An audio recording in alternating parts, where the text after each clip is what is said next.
जो बांग्लादेश की स्थिति है, इसको आप किस तरफ जाते देख रहे हैं?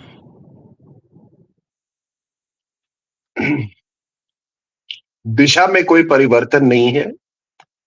दिशा पूर्व निर्धारित है। नीचे नीचे इट इज जाएगी। गोइंग ये it is going the American way. ये मत लोग भूलें कि खालिदा जिया की जो बीएनपी थी वो अ, एक तरह से एक एलाई था यूनाइटेड स्टेट्स ऑफ अमेरिका का। और उसके बाद से जो तारिक रहमान जो आया है, 17 साल बिताए वहां पे, इंग्लैंड में, ब्रिटेन में, तो अपना एहसान तो चुकाएगा वो। हाँ, वहां के जो अंदर में जो इंटरनल पॉलिटिकल डायनेमिक्स है वो पर जरूर असर पड़ेगा। लेकिन ये नहीं हुआ है कि अचानक हो गया, अचानक इनका निधन हो गया और अचानक उनको ढाका आना पड़ा। जियाउर ये इसके बेटे को, तारिक रहमान को, ये सब अचानक नहीं हुआ।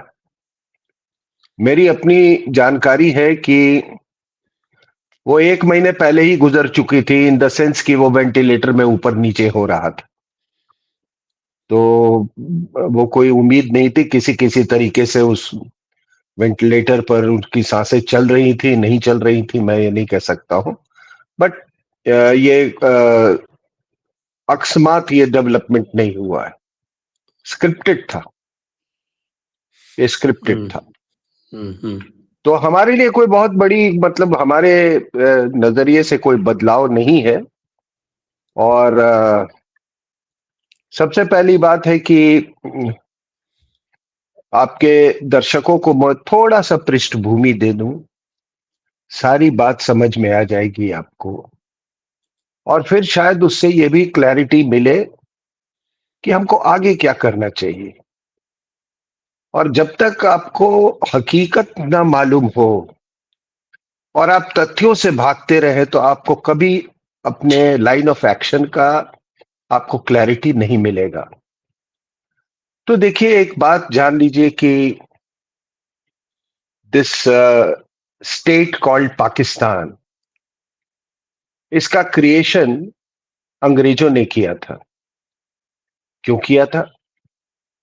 वहां जब ये यूनाइटेड इंडिया पे राज कर रहे थे, उस समय भी ये ग्रेट गेम खेल रहे थे। मतलब ग्रेट गेम था कि भाई रशिया आ चुका है सेंट्रल एशिया तक, अफगानिस्तान में आ गया, और वहां से अगर वो रोल डाउन करे तो हम तो कहीं के नहीं रहेंगे। तो सबसे बड़ा खतरा था, तो ग्रेट गेम स्टार्ट हुआ।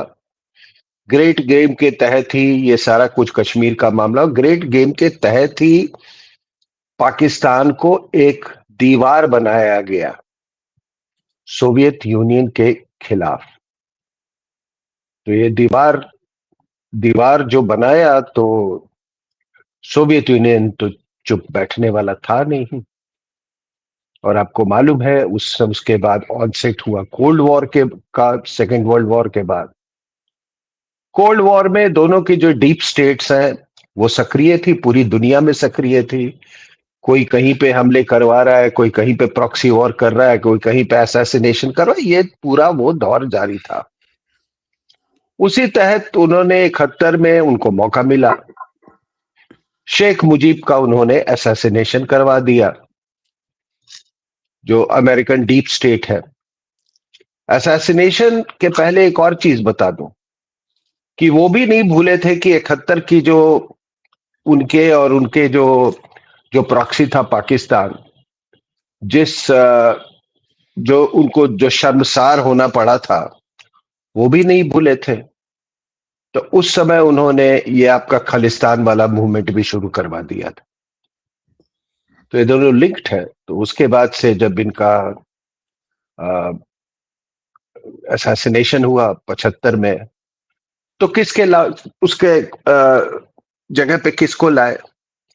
तो ये खालिदा जिया का हस्बैंड जियाउर रहमान, तारिक रहमान के पिताजी, उनको बनाया गया।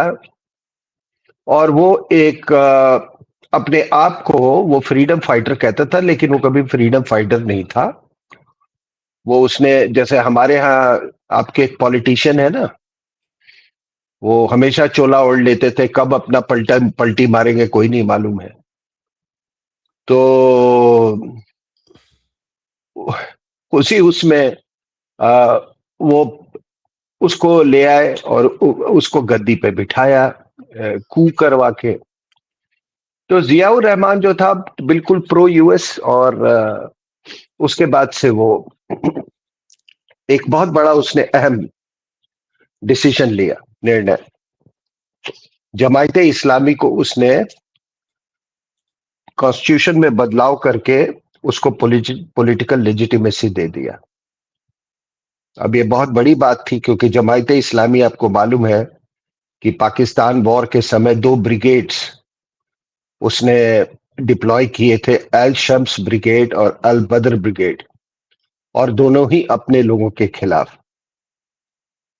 तो फिर उसके बाद वो चले 6 साल तक, जी। और फिर थोड़ी जियो पॉलिटिक्स बदल गई। तो बदल गई, हम्म। तो अब दो लोगों को, मतलब उनको नहीं चाहिए थे। Ziaur Rahman started getting closer to China, और जो 71 वाली जो बॉनहोमी थी यूएस और चाइना में के, वो बॉनहोमी धीरे धीरे इरोड हो गई थी। और वहां पर ये जो था भुट्टो भी, उसको भी आउस्टर करवाना था उसका।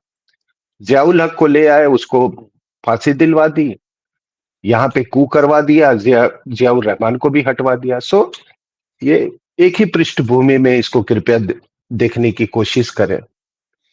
तो जियाउर रहमान को मरवा दिया, और भी कुछ उसने किया होगा एंटी, जो कि यूएस इंटरेस्ट में नहीं हाँ, वो उनको जियाउर मैं। रहमान अपने आप को थोड़ा बांग्लादेशी नेशनलिस्ट भी मानता था ना। जी वो जी 1971 में तो वो म्यूटिनी कर गया था, चटगांव में था तब।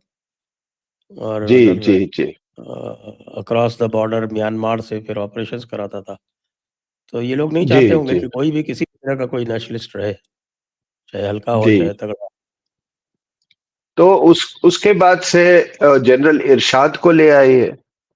अब इरशाद जो है वो यहां तक प्रो यूएस था कि उसने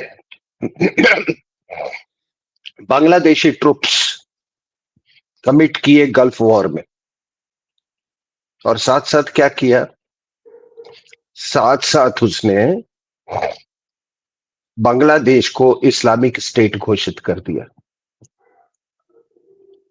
अब आप, जो मैं एक बहुत अहम अहम विश्लेषण पे आ रहा हूं, आप ये सारी जो घटनाक्रम को देखें तो एक चीज साफ हो जाती है कि जब भी पाकिस्तान या बांग्लादेश में जैसे यूएस की तरफ टिल्ट बढ़ता जाता है, उसी कॉन्कॉमिटेंटली कॉरस्पॉन्डिंगली आप देखेंगे कि इस्लामिक फंडामेंटलिज्म भी बढ़ता जाता है।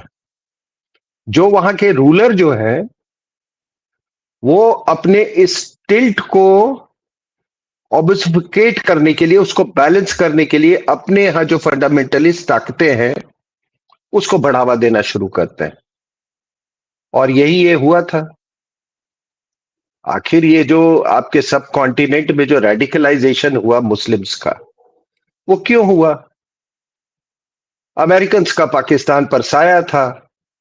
अब उसको जस्टिफाई करने के लिए वहां पर भी जमायते इस्लामी को पूरी छूट दे दी गई, उसको बढ़ावा दिया गया।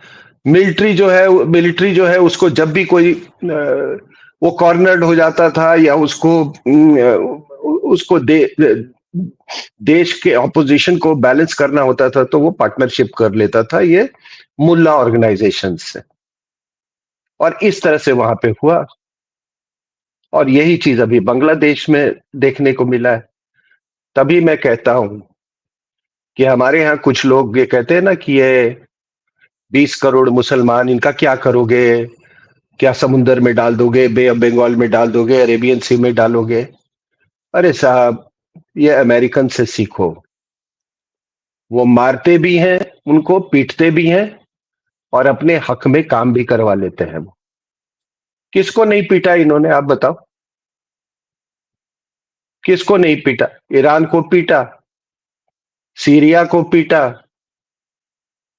ठीक है सर, ये अफगानिस्तान में पश्तूनों को पीटा, सभी जगह ये पीटते रहे और अपना काम भी करवा लेते हैं ये। तो उनसे थोड़ी सीखने की जरूरत है। और जो ये फिजर्स है ना इस्लाम में, उसको वो बेखूबी जानते हैं। अगर उनको ये फिजर्स के बारे में और जो इस्लाम के जो मर्डरस और ब्रूटल आइडियोलॉजी के बारे में अगर उनको जानकारी नहीं होती, तो कभी भी वो सोवियत नहीं यूनियन में वो वॉर मशीन नहीं तैयार करते। मुझे याद है एक बार लियाकत अली खां गया था अमेरिका, और अमेरिका में उसने बोला था, ए, वो उस समय जो प्रेसिडेंट थे उनको, कि if the communist come, me we the Muslims will fight with bare hands, कुछ ऐसे। so he sold that, Islamic, Islamic ideology to them. और वो उस समय से वो जानते थे उनको, तो वो जानते थे कि कम्युनिस्ट को वो कहते हैं ना, लोहे को लोहा काटता है, लोहा इसको मत मानिए, एक एच को दूसरा ही एच जो है वो